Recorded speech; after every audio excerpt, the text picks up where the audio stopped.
Hasret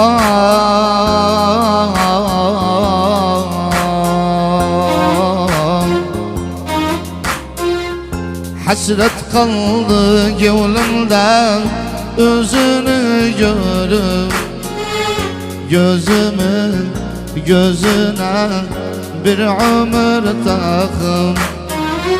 Hasret kaldı gönlümden özüne bakıp, gözümün gözüne bir ömür takım.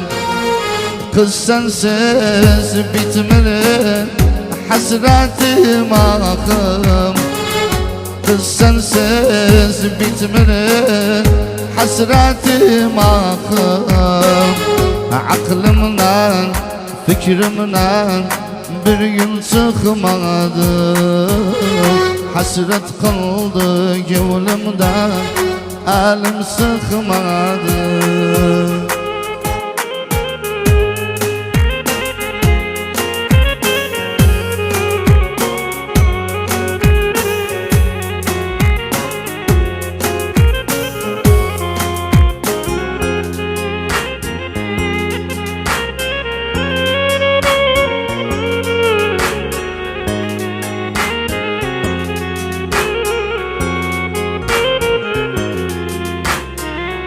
Hasret kaldı gönlümde özünü görüp, ne gülde yaşırıp halını sorup.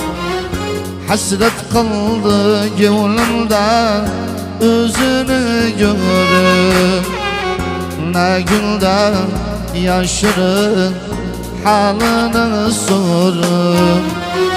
O güzel saçların elimden örüp, o ipek saçların elimden örüp. Aklımdan fikrimden bir gün çıkmadı. Hasret kaldı